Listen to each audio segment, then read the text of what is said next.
विधानसभा में एसआईआर पर चर्चा के दौरान जो है लगातार जो है विरोधाभास देखने को मिल रहा है।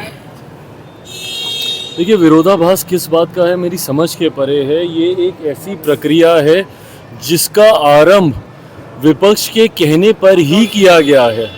बार बार विपक्ष का शिकायत करना हर चुनाव के बाद चुनाव आयोग के पास जाकर और ये कहना कि डुप्लीकेसी ऑफ द वोट चल रहा है या वोटर लिस्ट में धांधली हो रही है। अगर हम गलत कह रहे हैं तो टोकिए हमको। क्या बार बार लोकसभा चुनाव के बाद महाराष्ट्र चुनाव का तो दोष अभी तक हम लोगों पे यही देते हैं कि वहाँ पे वोटर लिस्ट में गड़बड़ी की गई। उसके बाद दिल्ली चुनाव में इन लोगों ने यही कहा। तो आज जब आपके कहने पर चुनाव आयोग ने इस प्रक्रिया का पालन किया कि भैया अगर इतनी शिकायत हो तो एक बार इंटेंसिव रिवीजन कर लिया जाए, उसी सोच के साथ इसको किया जा रहा है। और इसमें मेरी समझ के परे है कि एक चुनाव आयोग के द्वारा अपनाई गई प्रक्रिया जो इस बात को सुनिश्चित करने के लिए की जा रही है कि कोई भी देश के नागरिक के साथ कोई अन्याय नहीं होगा, पर एट द सेम टाइम कोई अगर घुसपैठिया भी होगा तो उसको भी देश के सबसे बड़े अधिकार मताधिकार का दुरुपयोग करने का मौका नहीं दिया जाएगा। कई बार देखा जाता है भाई कितने लोगों का निधन हो जाता है, उनके नाम पर वोट पड़ते रहते हैं। और ये प्रक्रिया कोई देश में पहली बार थोड़ी हो रही है। इससे पहले भी 4 बार देश में ये प्रक्रिया हो चुकी है और चारों बार जिस तरीके से हुई है उसी तरीके से इस बार भी हो रही है।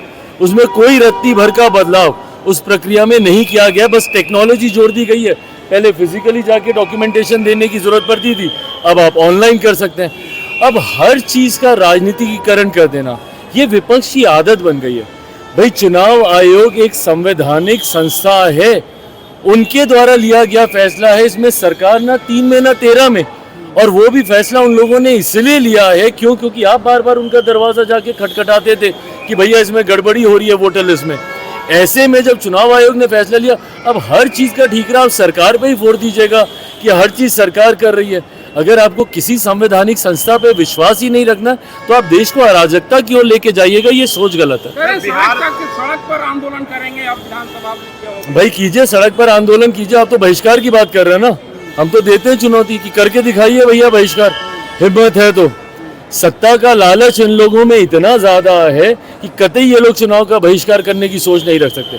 सत्ता के लिए जो विरोधाभास को भूलकर एक साथ एक गठबंधन में दल आने को तैयार हो जाते हैं। विपक्ष में हम लोगों ने देखा ही है क्या है ये तथाकथित इंडिया अलायंस। भानुमति का कुनबा ही है ना। दिल्ली में एक दूसरे के खिलाफ लड़ेंगे तो केंद्र में एक दूसरे के साथ आ जाएंगे, दूसरे राज्य में एक दूसरे के खिलाफ लड़ेंगे तो केंद्र में एक दूसरे के साथ आ जाएंगे। क्यों? महत्वाकांक्षाओं के लिए ही ना। तो ऐसे में कतई इन लोगों में हिम्मत नहीं है विपक्ष में कि ये लोग करें। और जहां तक रही बात कि इसमें किसी तरीके की कोई धांधली है, आपके कार्यकर्ता क्या कर रहे हैं भैया? मेरे तो सारे BLAs ग्राउंड पे हैं।